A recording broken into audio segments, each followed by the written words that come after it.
everyone, and thanks for being with me on the Tony Tompkins Show, watching both on Facebook and on YouTube.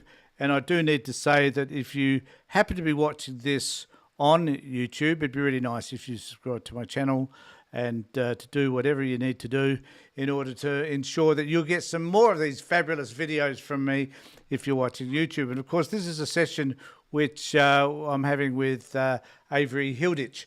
Now, there's a lot happening in the world right at the moment. For those of you that have not been asleep, that are awake and are aware of all the issues that are confronting the world as we speak. And Avery and I are the two people on this planet who are going to help you sort through the mess, decide which way you should be leading, and what you can do about it. Now, I need to say right at this particular moment that the world is effed, that there is very little, I think, that anybody could do. But the best we can do is talk about it, I think. The best we can do is to be aware as to what is happening and have a conversation about all of this. So if you're watching me on Facebook or watching us on Facebook, please put a comment below. We'd love to hear from you, whether you're watching it now or later. We get quite a few hundred viewers on Facebook, so do not be shy. Please put a comment below so that Avery and I could refer to it later on. And if you're watching us on YouTube, could you do the same? It'd be great to hear from you, because at the end of the day, this is all about how we talk to each other. So please have a conversation with us. In the meantime, I will welcome Avery to this conversation. So how you going, mate? I'm doing pretty well. I had a reasonable night's sleep last night, which is unusual for me, and I was up early, which is even more unusual for me. Mm-hmm. And what you just said about having a conversation, it's probably one of the most important things you can do when you've got the sort of events that's going on in the United States right now.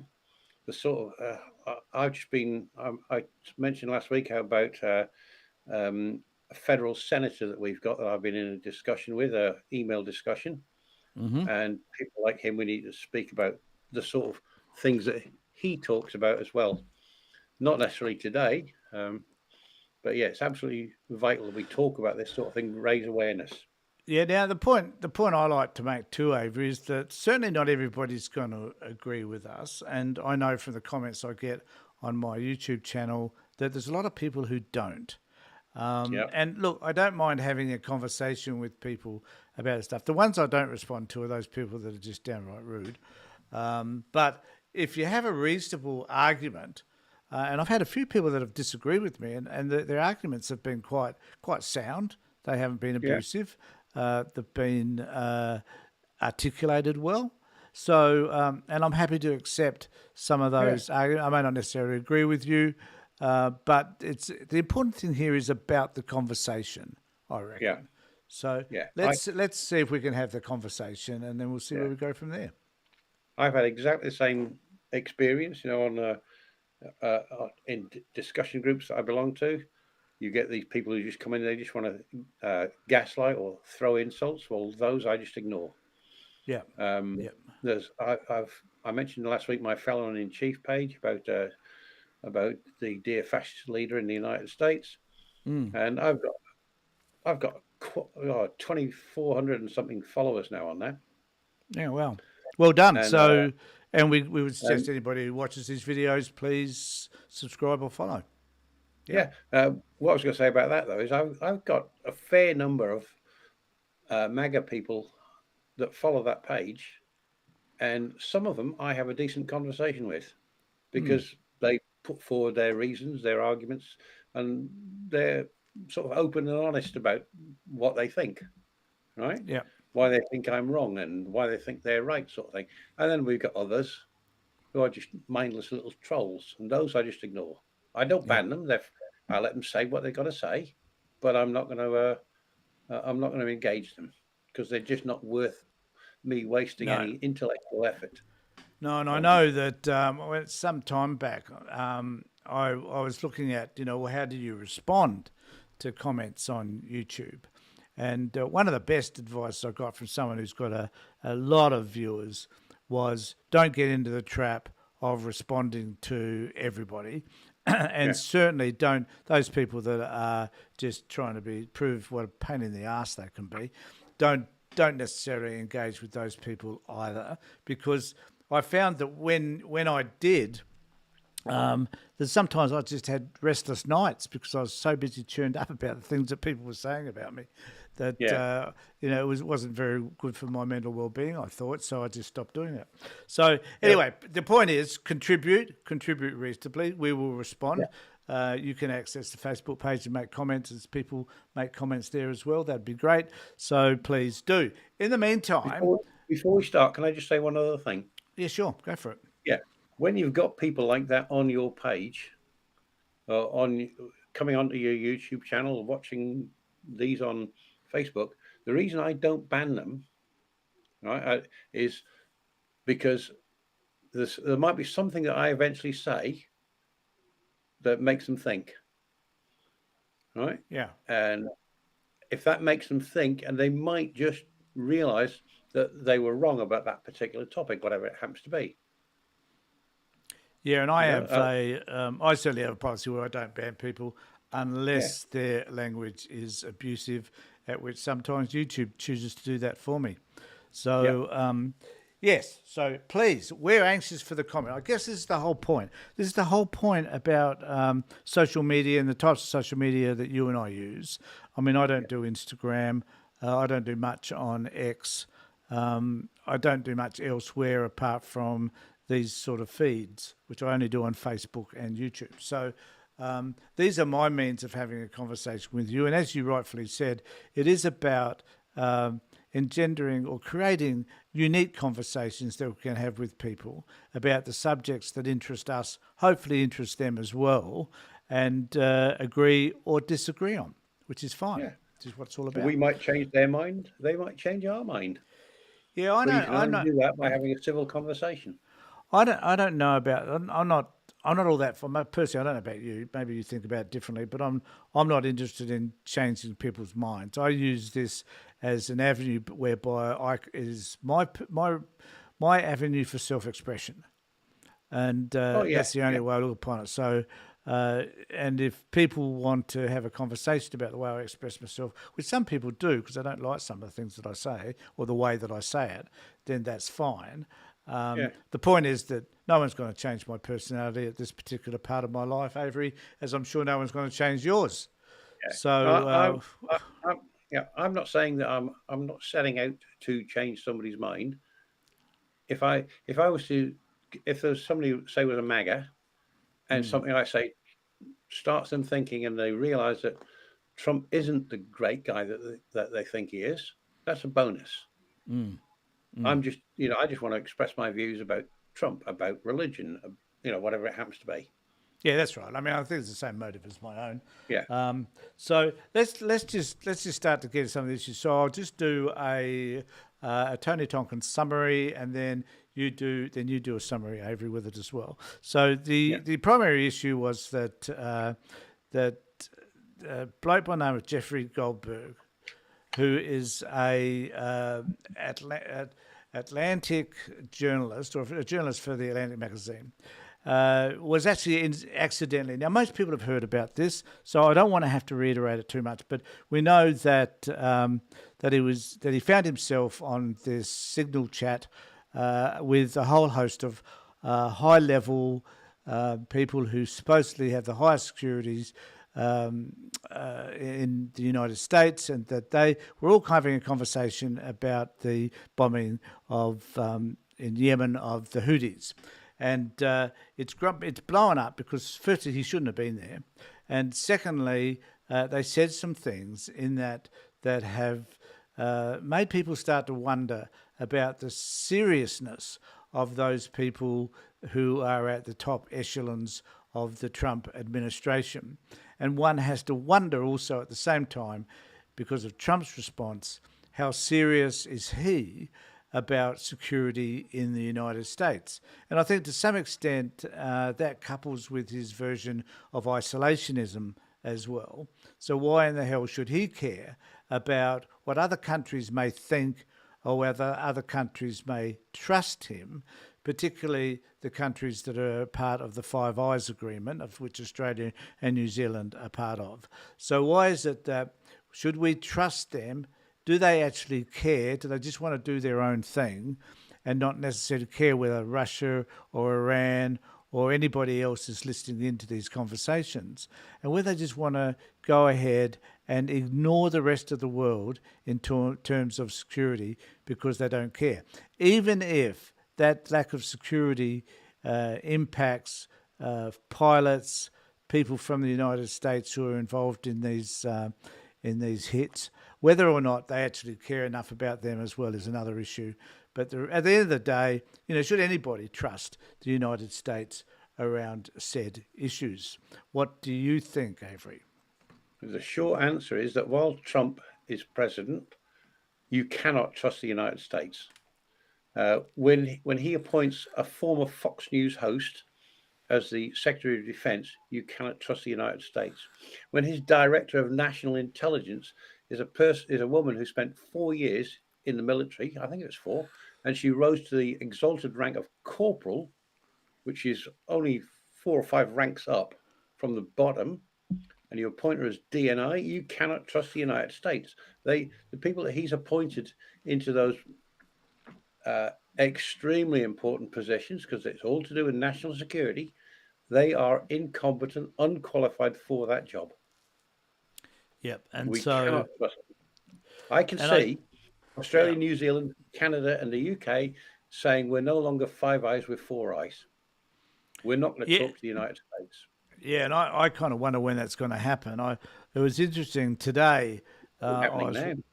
yeah, I was watching Question Time, and one of the tills asked a question of Albanese around whether or not Australia should seriously consider AUKUS, given that the reality is that the United States could very well change their mind about how serious they are in the Pacific region.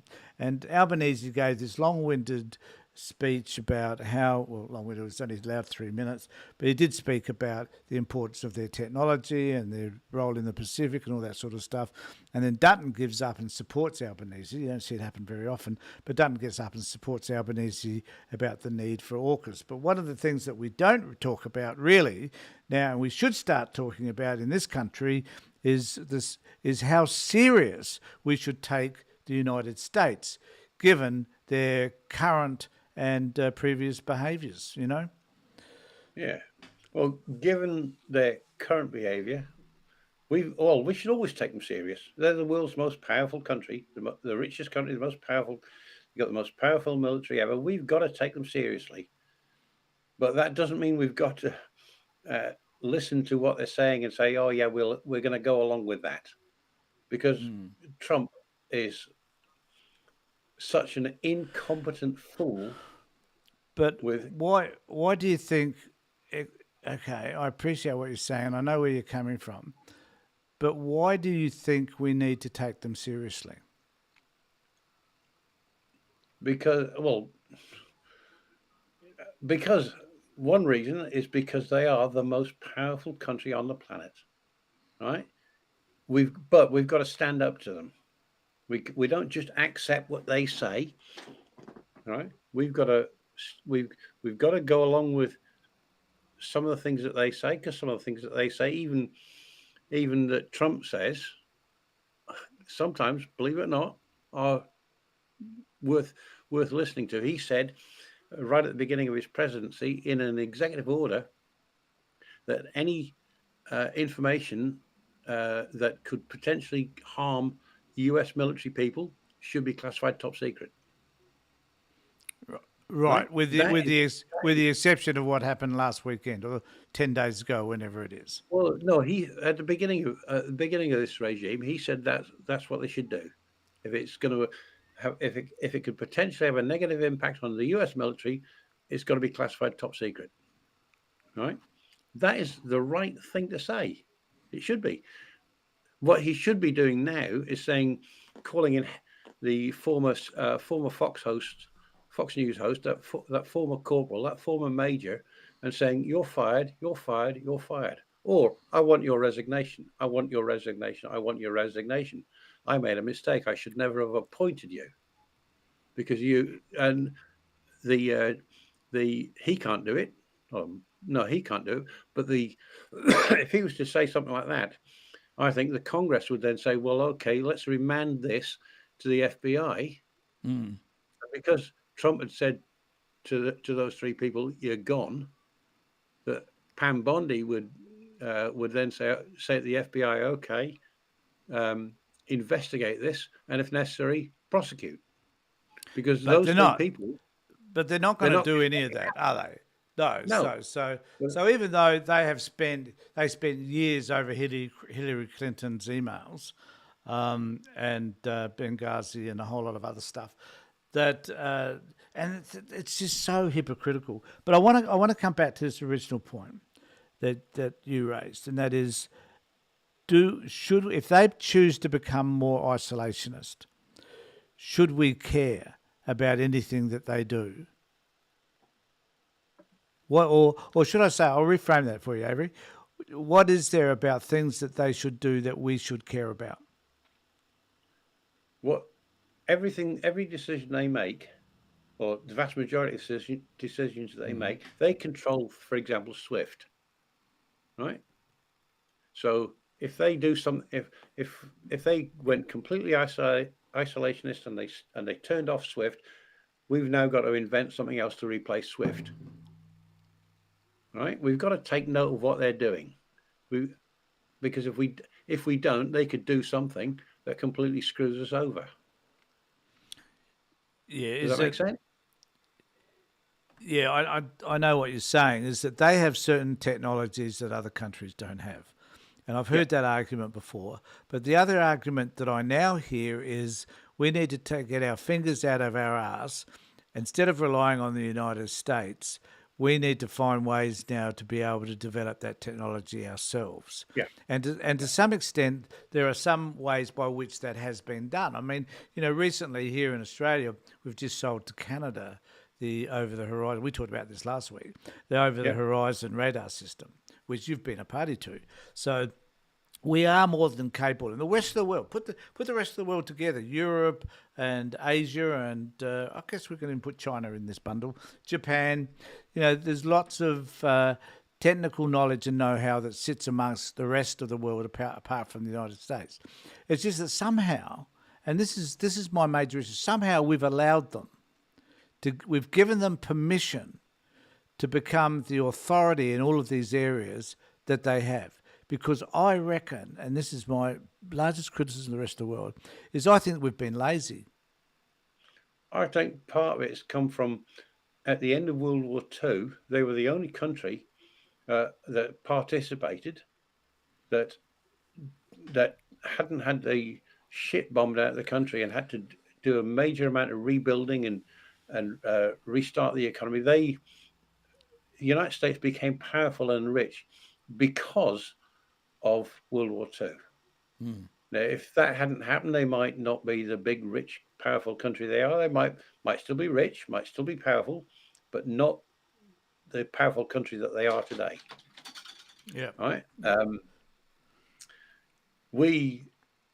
A big mistake that we in the outside of the United States made was when 9/11 happened. That's the only time that the Article 5 of the NATO Convention has ever been invoked. And most of the countries in NATO took part. They went to Afghanistan. They went to Iraq. They supported the United States. But one of the things that we did was we said, and this is what 24 years ago now, the United States, we need you to do this militarily, and that meant that it resulted in the weakening of the armed forces in the UK, in France, in Germany, in Poland, and places like that. And our armed forces here have been weakened. The armed forces in New Zealand have been weakened.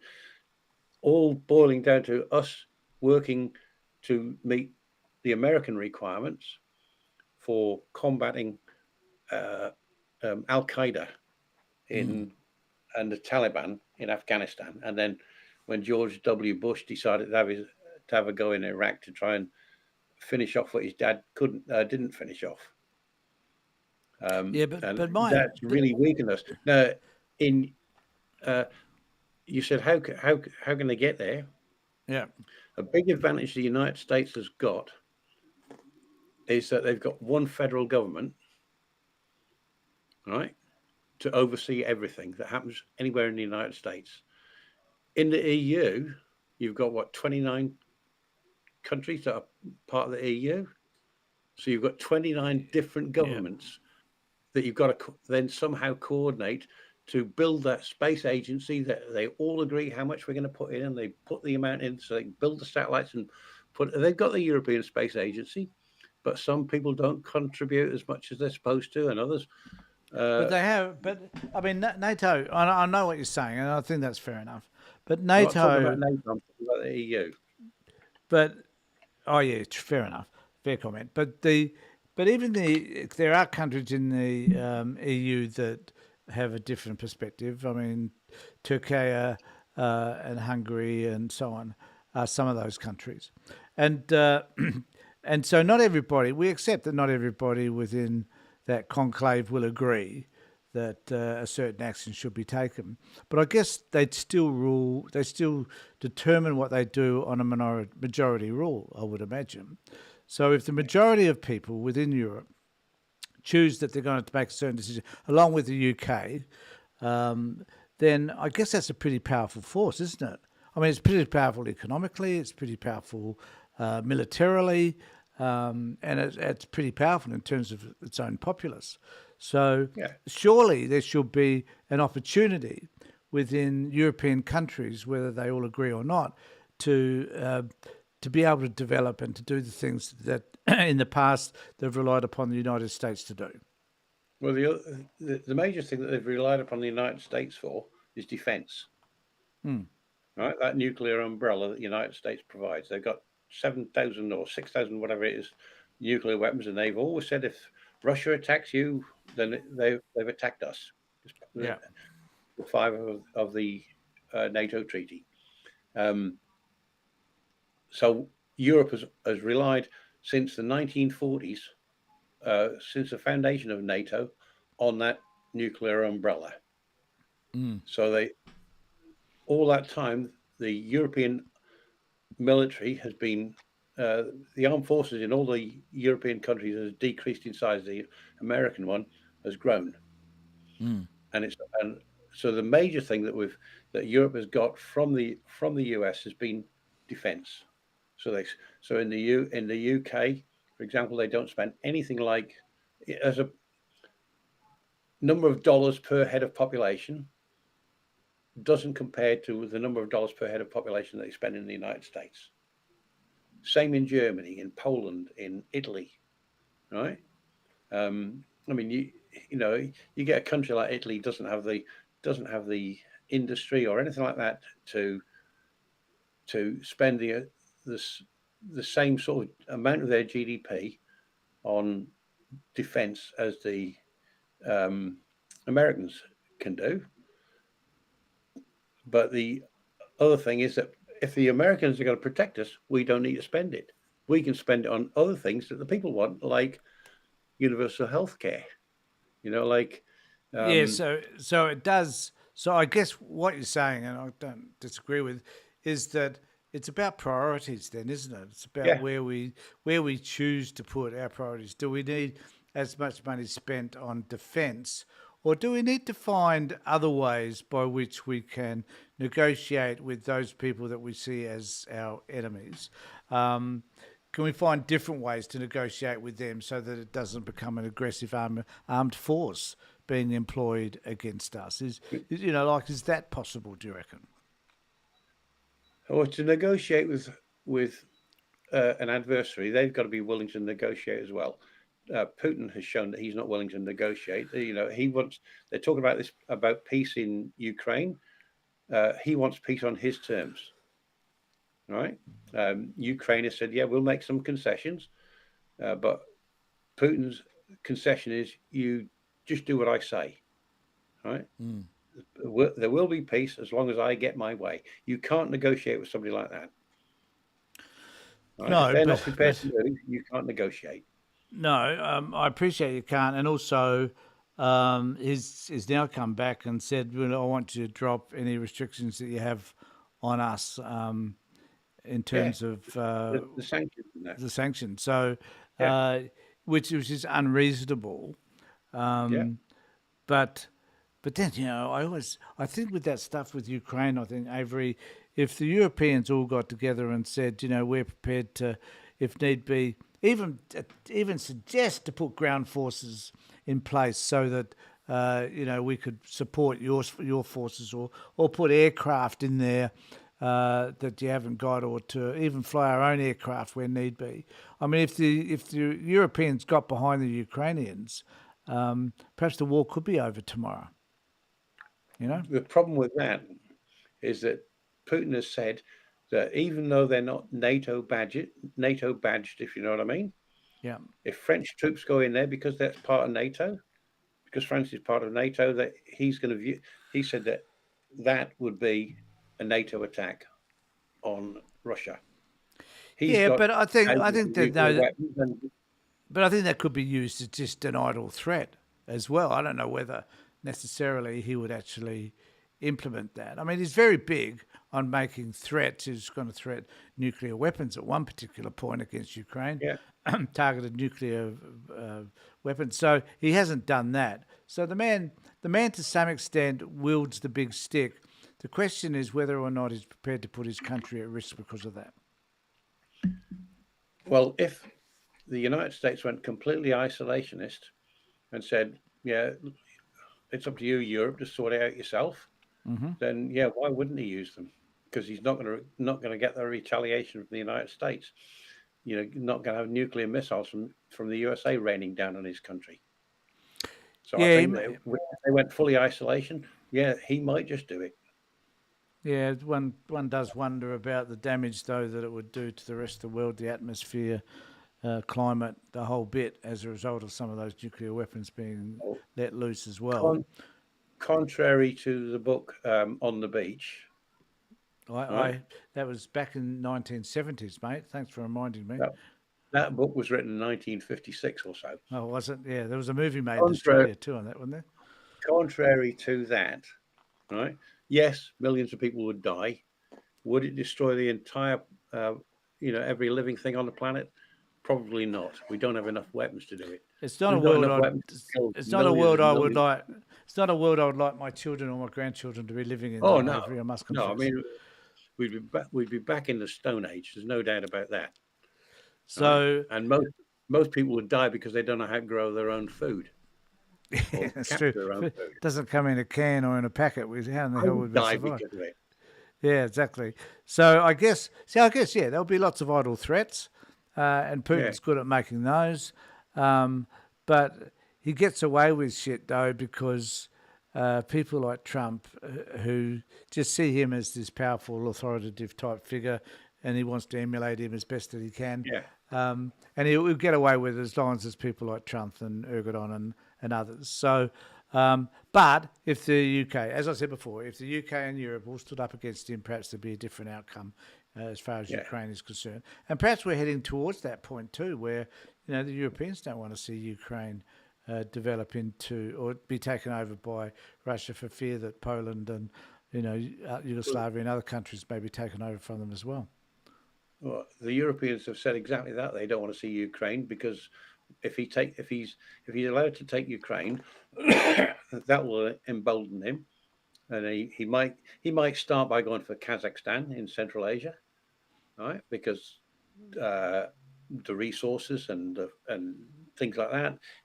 Okay, so he takes Kazakhstan, so he goes to Dagestan and Uzbekistan, takes them, and he thinks, oh, okay, I like the look of the Baltics. I'll go for those next, and I don't need to worry about the United States because Trump doesn't want to play with us anymore. He's not going to defend them, so I'm going to go for the Baltics. Oh, I'll take Poland now. And what can they do in Europe in to oppose it? Yes, they've got a bigger army. Yes, they could.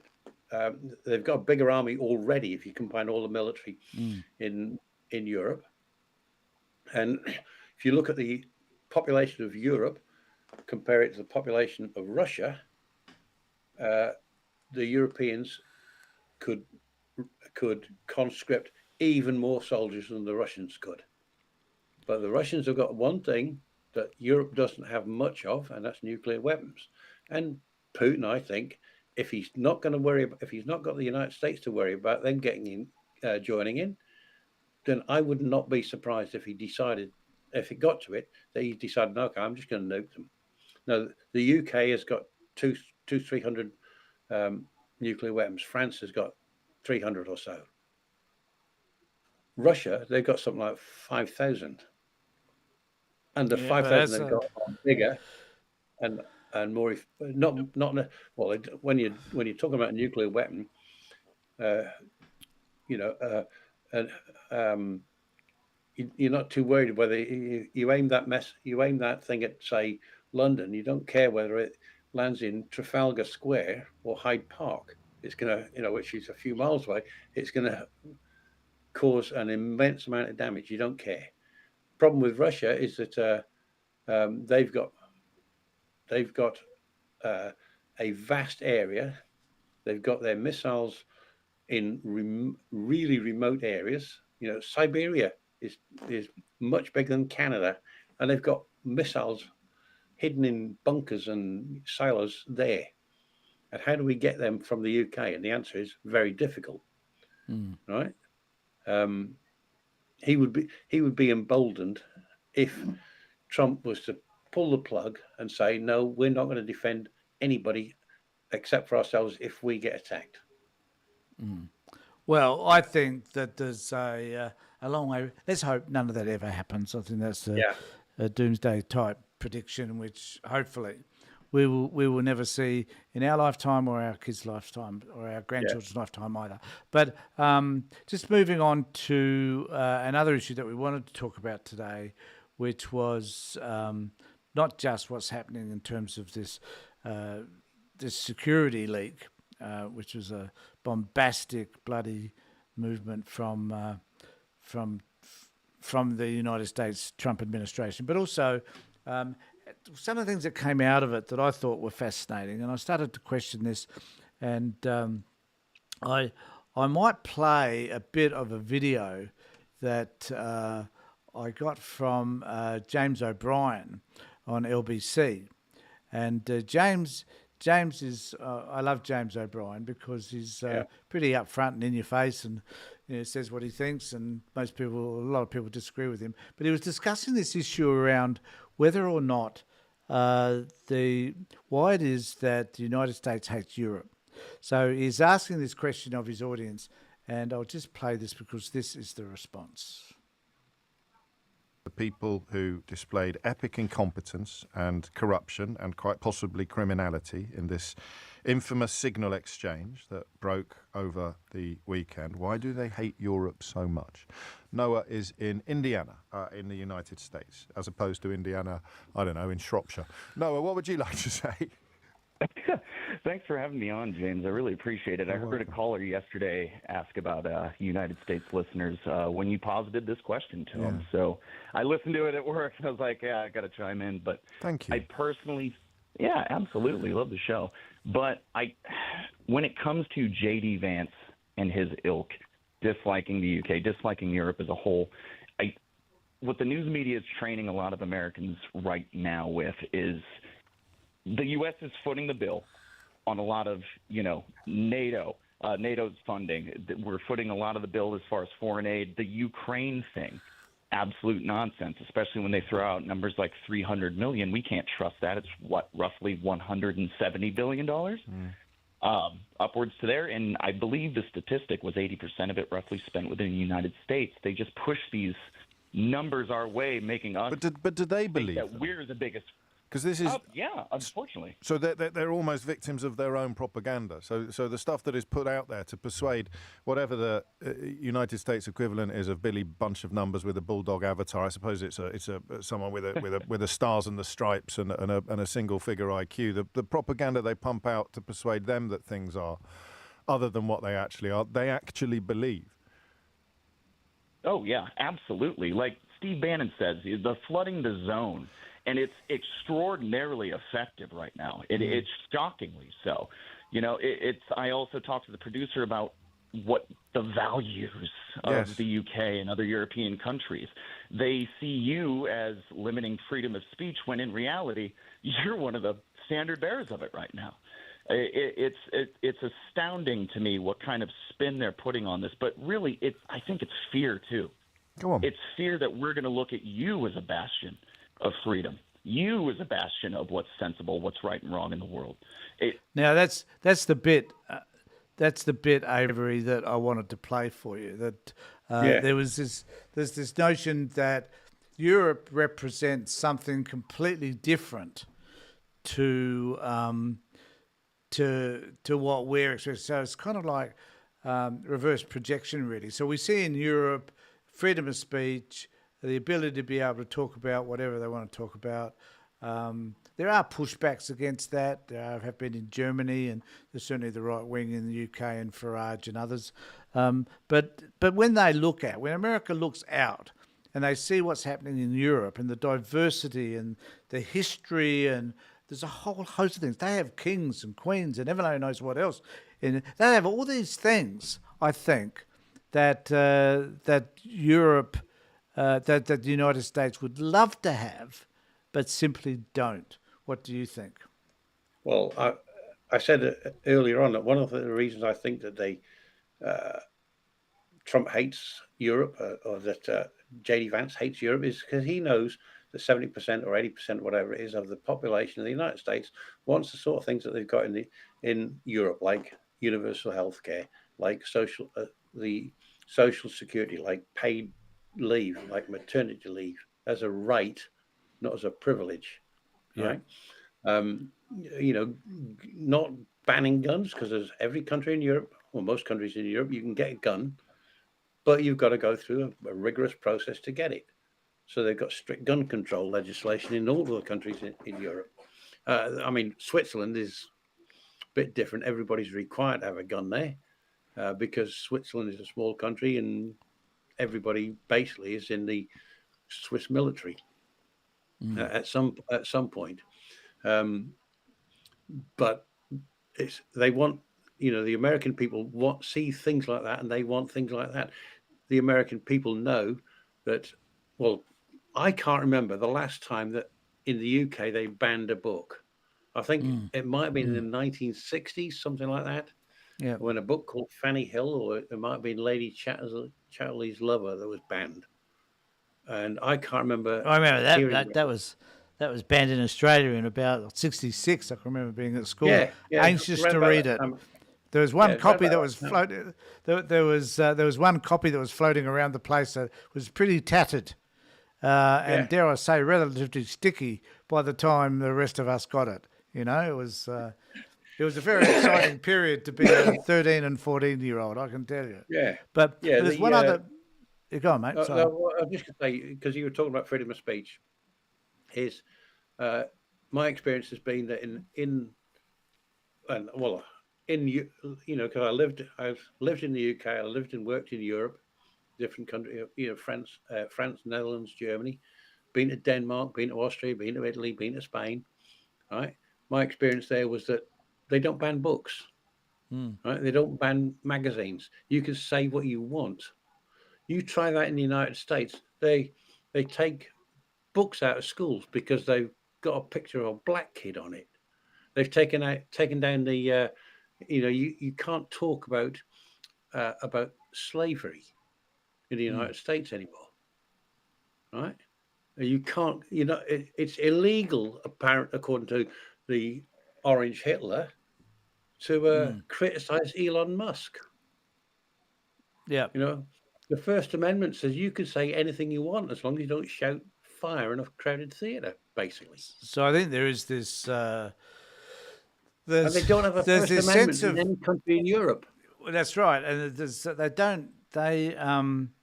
I think they're shuddering at this thought of difference that does actually Yeah. sit between actually the United States and the rest of the world, and they don't like what they see. Now I've got a clip here of Marjorie Taylor Greene, which I must play for you. I don't know whether you saw it on X or not, but I'll play I think this I did. for I you, don't know which one you're going to play. and then we will. Oh, hold on, Yeah. hold on. I have to put it through a different. I'll put it through this one because hold on. The Yeah, audio was I know exactly when you're going to play. the I audio saw was a that bit this off. morning. So we'll do this here. Yep. Anybody else? Should the Defence Secretary What country are advise you? Wait, what country are you from from? the UK? Okay, we don't give a crap about your opinion and your reporting. Why don't you go back to your country where you have a major migrant problem? Okay, do And you you care- no. You should care about your own Okay, do borders. you care no, about no, no. American I lives don't, being no, put at no. risk? Let me tell you something. Do you care about people from your country? What about all the women that are raped by migrants? Do you care No, about by migrant. No, do you care? Okay, you're done. Do you care about not- American lives being put at risk? You know what? No, I don't about care. I don't. service members fighting for your country. I don't care about and your vice fake news. president Do you have a and your relevant defense question? secretary? Yeah, this is an American journalist. Thank you. I'm an American, and I'd like to hear your answer to what she's asking. I'm not answering her question love it. because I don't care about her network. If you would like to ask, I can Do you answer. have any concerns whatsoever about the complete disregard of operational security from the top level of this administration? You want to know about complete disregard about operational security? You should talk about the Biden administration and how they ripped our borders open to terrorist, cartel, child sex trafficking, human trafficking, and drug trafficking across our borders for 4 years. The Trump administration is doing a great job, and I stand by their statements. I stand by their statements. My comment to you is I'm thankful to President Trump that he is leading us out of wars, that he's ending the war in Ukraine, where American lives could have been killed if Joe Biden was still president today, whether he liked it or not. We're talking about NPR and PBS today. We're talking about fake news that was funded with federal funding from American taxpayers. That's what this is about today, not journalists from the UK that should care about A their own. journalist is being vilified. She is I can only describe her as a piece of shit. Because she is. Marjorie Taylor Greene, right? James O'Brien mentioned a single-digit IQ. She's the one. There's an example of a single-digit IQ. If you were to go to Google and Google white trash, you're going to get a picture of Marjorie Taylor Greene, right? She should go back to a job that she's fit for, like shoveling shit somewhere, instead of that's pretty- shoveling out that's in pretty public eff- like that. That's pretty offensive for those people that shovel shit, though, Avery. I must do. confess. I apologise to all shit shovelers for So saying that you she should. be doing that sort of job. But that, like, and it's funny when the British journalist was asking her the question, she got really upset, and then this American journalist says, "I want to hear your answer to what the British journalist was Yeah, saying," and she started to get that's upset right. with. There's a Oh, thing that's God. going on in the White House right now. I've said, right, that when, say, Caitlin Collins asks a question, and Carolyn Leave It to Butthead decides to, I'm not going to answer. I don't want a question from you. I want a question from that person over there. That person over there should say, repeat Caitlin Collins' question. And if Butthead refuses to answer that question, the next journalist should ask the same question. Yeah, Do you know what I mean? yeah. They should be sticking up for each other because their job as journalists is to hold the government to account, to speak Yeah. truth to power. And they are failing in that duty.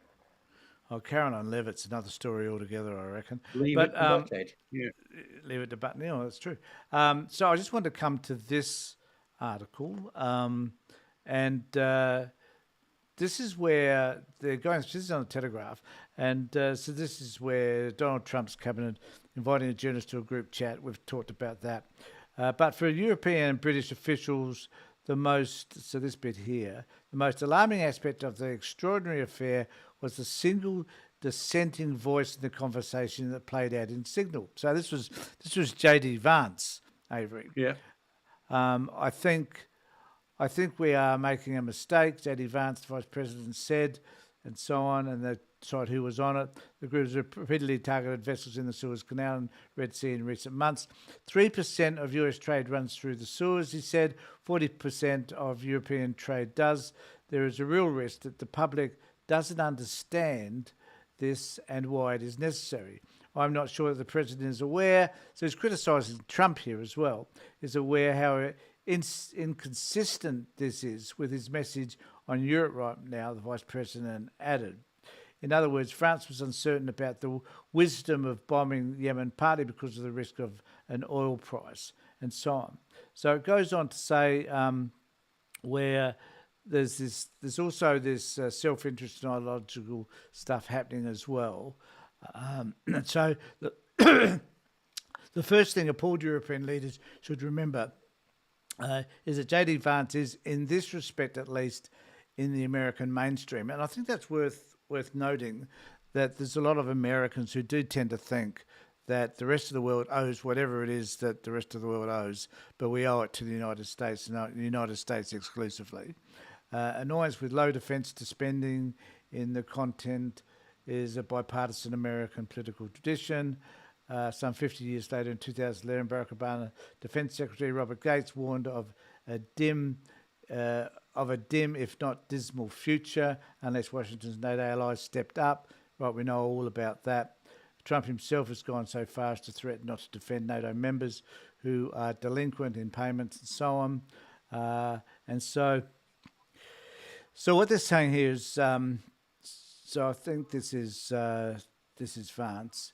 If you're running in fear of your own voters, this is Vance. So it's this bit here that I want to quote to you.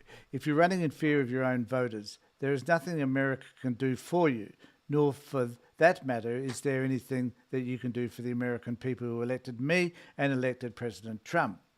He told stunning European leaders at the Munich Security Conference in February as he rounded on them for what they said he was a crackdown on free speech and legitimate conservative politicians.